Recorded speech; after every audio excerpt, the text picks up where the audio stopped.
오늘 5가 하지요? 5가 들어가죠? 자, 창조 언약의 마지막 챕터입니다. 그러니까 지금 이번 학기가 1부, 2부로 되어 있어요. 1부는 창조 언약, 2부는 옛 언약, 신의 산 언약이죠. 6과는 여러분들이 읽어보세요. 그리고 다음 주에는 7과로 그냥 들어갈 거예요. 그리고 6과 부분을 그 마지막 12강 마치고 나서 6과를 총정리해 드리는 요것으로 그렇게 하겠습니다. 창세기 3장의 중요성을 두 주 했죠? 창세기 3장을 중요성을 아셨죠?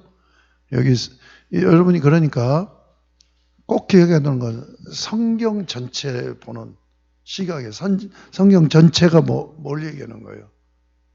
뭘 얘기하는 거예요? 내가 누구인가? 내가 무엇을 하고 살아야 되는가? 하는 문제를 해답하는 게 성경이에요. 자, 인격. 우리가 인격적인 존재잖아요. 하나님이 인격적으로 존재하시잖아요. 하나님은 영이십니다. 무한한 신성으로 되신 영이세요.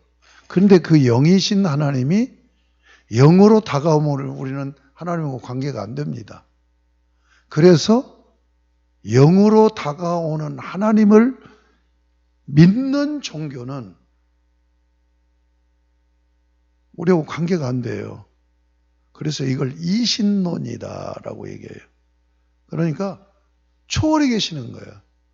영이신 하나님은 초월해 계시는 거예요. 이게 이슬람교와 중세시대 때 철학에서 다룬 이신론 신관이에요.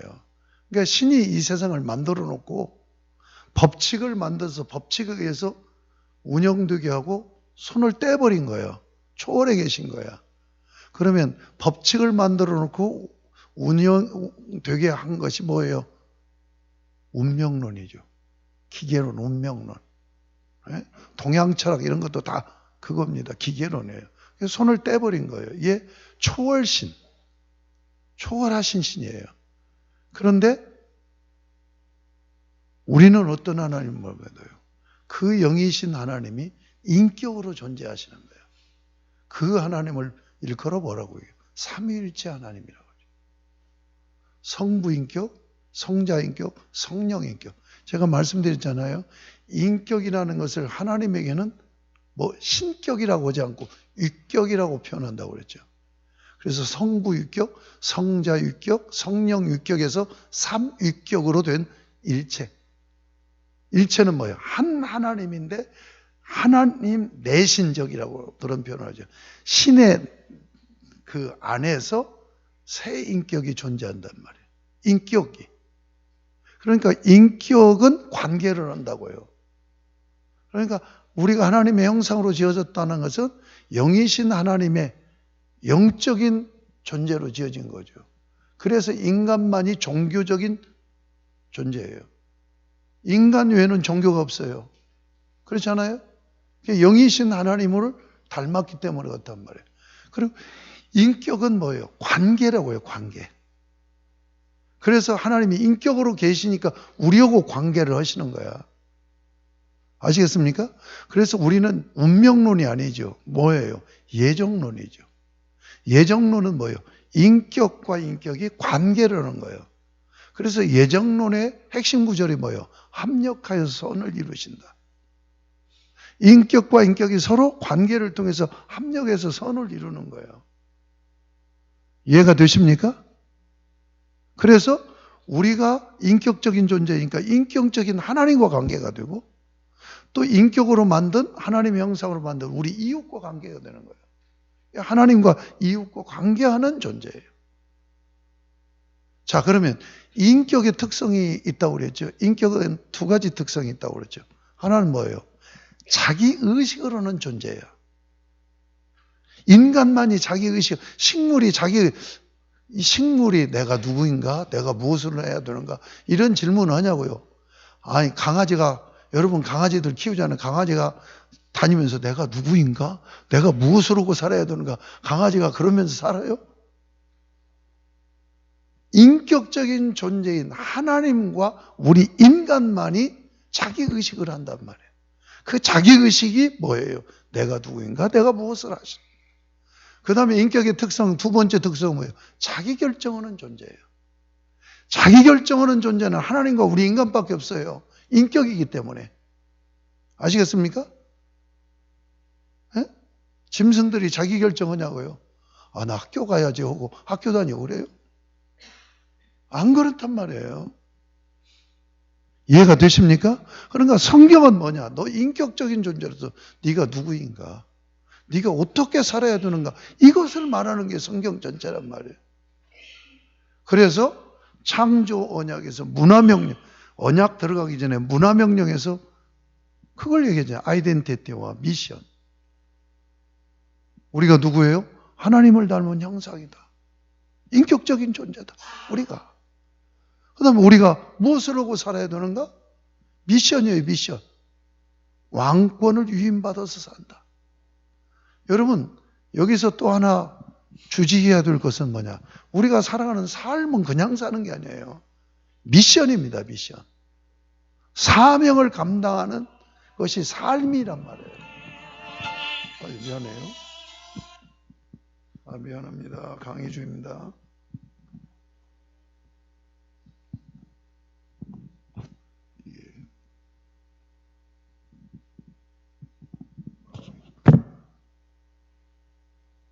진도 나가야 되는데 여기서 서론에서 너무 많이 얘기를 하는 거예요. 내가 막 초조한 거야. 나는 양이 많으니까 늘 초조해서 스트레스를 많이 받아요. 자, 우리가 살아가는 건 그냥 사는 게 아니에요. 그러니까 내가 사명을 감당하는 삶을 산다는 생각을 안 하면 나는 짐승이 되는 거예요. 내가 누구인가를 생각하지 않고 내가 어떻게 살아야 되는가를 생각하지 않은 것은 사람인 것 같지만 삶은 짐승으로 사는 거예요. 알아듣겠습니까?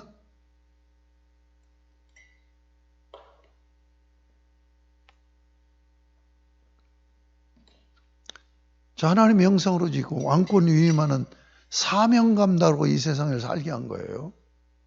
그런데 타락했어요. 자, 그러면 인격적인 존재, 내가 누구인가? 이건 신분의 문제죠. 신분. 나의 신분이 어떤 신분인가? 그 다음에 어떻게 살아야 되는가는 미션은 뭐예요? 나의 삶이죠. 그러니까 성경은 두 가지요. 신분과 삶이야. 그런데 3장에서 지금 3장 타락장을 얘기하고 싶어서 그런 거예요. 타락시킨 건 뭐예요? 이 두 가지를 깨버린 거예요. 신분을 망각하고 살게 하는 거예요. 하나님의 형상이 나중에 가면 이 형상 개념이 아들 개념으로 바뀝니다. 그러니까 하나님의 형상, 하나님의 아들이 신분에서 떨어져서 뭐예요?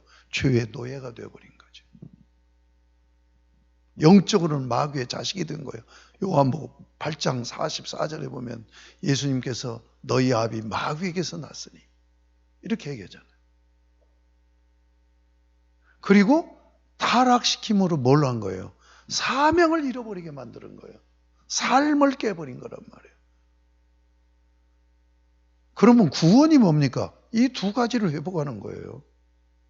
그러니까 타락에서 이 두 가지 잃어버린 것을 어떻게 회복시키느냐가 성경 전체 얘기예요. 예수님이 십자가에 달려 죽으심으로 죄값을 해결하시고 하나님의 자녀로 신분을 회복시켜 주신 거예요. 그리고 삶은 순간의 신분 회복처럼 신분은 태어나면서 신분이 주어지는 거잖아요. 그래서 예수 믿어서 구원받았다는 건 거듭났다는 얘기, 다시 태어났다는 얘기잖아요. 다시 태어나면서 신분이 주어진 거예요. 하나님의 아들이라는. 그러나 삶은 순간에 이루어지는 게 아니에요. 계속 되어지는 거예요. 그렇기 때문에 십자가 죽으심으로 삶이 해결되는 게 아니야. 그래서 예수님은 이 땅에 오셔서 십자가 죽으시기 전에 3년의 공생의 삶을 사시면서 이렇게 살아라. 이렇게 살아라고 삶을 보여주신 거예요. 아시겠습니까? 그러면 그렇게 사는 것이 어떻게 사는 거냐? 주님이 3년 동안 공생의 삶에 사신 원리를 빌립보서 2장 5절에서 11절에서 뭐예요? 성육신 하셔서 이렇게 사셨다는 것을 정리해 주셔. 그러면 그렇게 살려면 어떻게 살아야 돼? 나 힘으로는 안 되는, 구원을 받았어도 성령님의 도우심을 받아 살아야 돼. 그게 갈라디아서 말씀이에요.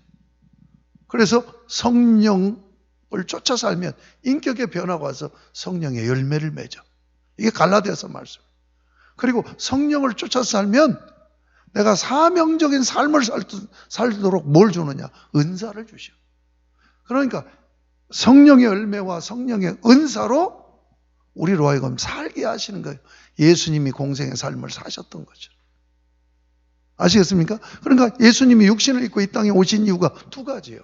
하나는 뭡니까? 십자가에 죽으셔서 나의 신분을 변화시키려고 오셨고, 또 하나는 뭡니까? 나의 삶을 회복시키려고 본을 보이시기 위해서 성육신 하신 거예요. 이게 성경 전체 얘기입니다. 아시겠습니까? 여러분 지금 제가 한 얘기를 정확하게 이해하면 성경 전체가 딱 정리가 된 거예요.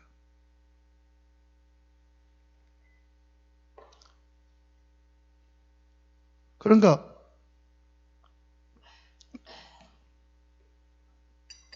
시각장애인이 코끼리 만지면서 이 코끼리는 벽이다, 벽. 이렇게 만져보니까 벽인 거예요.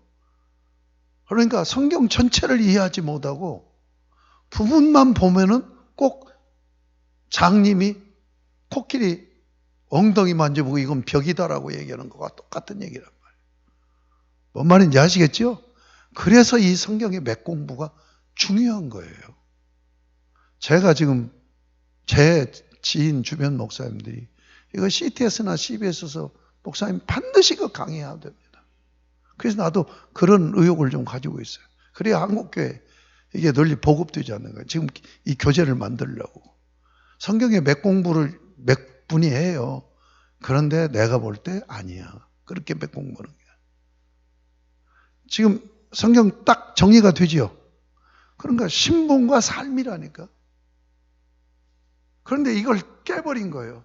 이걸 회복시키는 게 구원이란 말이에요. 그러니까 여러분은 예수 믿고 어떻게 해서 하나님의 아들이라는 신분이 회복됐어요. 이제 뭡니까? 예수님처럼 살아야 되는 거예요. 예수님처럼 어떻게 내가 살 수 없지요. 그래서 뭡니까? 성령을 쫓아 살아야 돼. 그러면 열매와 은사로 살게 하신다. 아시겠습니까? 이해가 되시죠? 자, 그러면 오늘 공부가 뭐냐? 인격적인 자기의식을 하고 자기결정하는 건강한 하나님의 백성을 낳아서 길러내는 중요한 기관이 뭐예요? 가정이에요. 창세기 3장에서 이 가정을 또 깨버린 거예요. 아시겠습니까? 신분과 삶을 깨버리고 그 다음에 뭐예요? 그 신분과 삶을 다시 회복하여서 하나님 나라 백성으로 살게 하는 가정은 뭐예요? 낳아서 길러내는 곳이죠. 여러분 하나님 나라를 이루는 건 교회가 아닙니다. 가정입니다. 가정이에요. 하나님 나라는 교회 자체가 하나님 나라예요. 그걸 잊지 마셔야 돼요. 그래서 창세기 3장에서 뭐라 했나요? 가정을 깨버린다. 그런데 재미있게 창세기 3장에 보면 가정 깬 얘기가 구체적으로 안 나와요. 뭔만 나옵니까? 신문을 받을 때 아담이 하와에게 탓으로 돌리고 핑계한 거죠. 그것밖에 없어요. 그런데 이 타락 위에 오늘 공부하는 4장을 보면 가정을 박살내버린 것이 드러나요. 자, 그러면 오늘 저거 공부하는 것은 2장에 언약장에서 가정 세우신 이 가정이 어떻게 세워진 건가 하는 말씀을 보고 3장을 지나서 4장에 가정이 어떻게 박살났는가를 보고 그 박살난 가정을 하나님은 어떻게 회복하시기를 원하시는가 하는 것이 5장 얘기예요. 그러니까 오늘 2장과 4장을 대비해보고 5장 회복장까지 나가야 돼요. 그러니까 지금 내가 초조한 거예요. 자, 2장 18절에서 25절 이것만 해도 90분 강의도 부족해요. 제대로 하려면. 그런데 빨리빨리 넘어가 봅시다. 우선 먼저 2장 4절부터 25절까지가 언약장이죠. 그러면 총 21절입니다. 21절 중에서 3분의 1이 가정제도를 할애하고 있고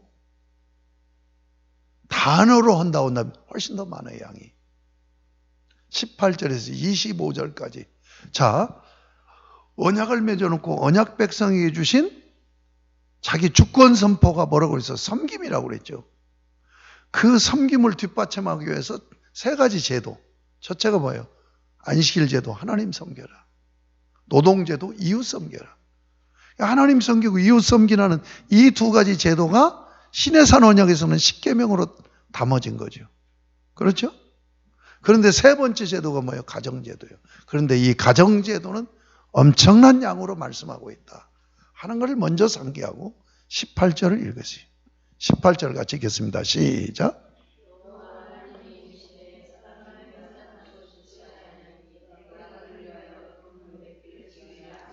18절에서 두 가지를 생각해야 됩니다.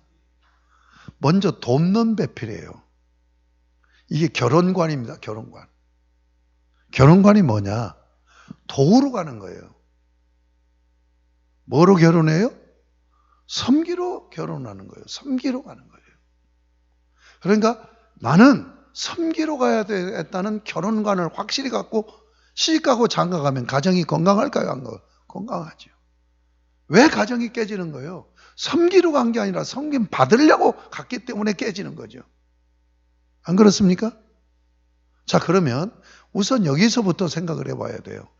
1장 27절에 보면 하나님이 사람을 1장 27절 보세요. 사람을 창조하셨다고 그랬죠? 그런데 그 창조된 사람을 뭘로 표현해요? 남자와 여자라고 얘기했어요. 그러니까 남자라는 개체와 여자라는 개체로 따로따로는 사람이 아니에요. 남자와 여자가 하나가 될 때 그게 사람이란 말이에요.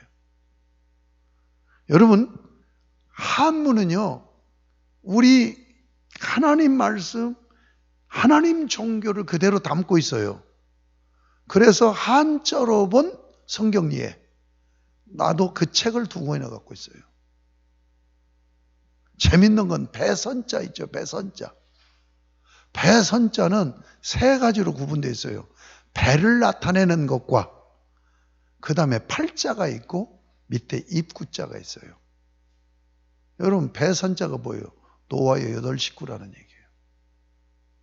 노아의 8식구를 얘기하는 게 배선자예요. 한문에 그런 자가 많아요. 저 사람 인자 보세요. 서 있지를 못해요. 빤뜨덕이 이렇게 서 있지 않는다니까? 이렇게 돼 있잖아요. 그러니까 넘어지잖아. 그러니까 받쳐주는 거야. 이게 사람 인자예요. 그러니까 사람은 남자와 여자가 사람이에요. 자, 그러면 여기 여성분들이 많은데 시집을 왜 가느냐? 남자를 사람 만들러 시집 가는 거예요. 뭐로 시집 간다고요? 여러분, 남편들 사람 만들려고 시집 가는 거예요. 여러분, 남자들이 사람이 아니에요. 그러니까 사람이 아니기 때문에 받쳐주는 보호자가 필요한 거예요. 그래서 어린 시절에 엄마 밑에서 자라는 거예요. 그런데 창세기 2장 24절에 보면 남자가 부모를 떠나라고 그랬죠. 부모를 떠나는 거면 보호자를 떠나는 거예요. 그래서 바톤 체인지하는 거야. 엄마 보호자로가 남자를 받쳐주고 있다가 이제 사람 만들으라고 그 다음 누구예요? 아내한테 넘겨주는 거예요. 그러면 아내가 뭐예요? 이 남자를 사람 만드는 거예요. 뭔 말인지 아시겠습니까? 이거 잊지 마세요. 그러므로 아내가 무슨 역할을 해야 남자를 사람 만드냐? 엄마 역할을 하는 거예요. 아내가 엄마 역할을 해야 돼. 엄마 역할을 하는 아내와 함께 사는 남자가 불행한 남자가 없고 사회에서 배제되는 사람이 없어요. 뭐 해야 된다? 엄마 역할을. 나는 내 딸을 보면서도 모성애 느끼는데. 이런 부분에 할 얘기가 많아. 여기 내가 이제 나이 먹었으니까 여러분들한테 내가 성적인 얘기도 다 할 수 있어요. 그래서 아가서를 한번 성적인 것까지 담아서 아가서를 한번 강해를 해야 될까 그런 생각을 해요. 여러분 남녀가 사랑을 해요. 그러면 육체적으로 처음에 하는 일이 뭐 키스하죠. 키스한 다음에 여기 이 두 분은 어쩐지 모르지만 거의 남자들은 그 다음 하는 행동은 손이 여자의 유방으로 가요. 왜 유방으로 갈까요? 엄마 젖이 그리운 거예요. 엄마 젖 찾고 싶은 거예요. 여러분 가장 육체적으로 안전할 때가 어디냐? 엄마 품이 요람해요. 엄마 품에서 젖 물고 젖 빨 때가 최고로 행복한 때예요.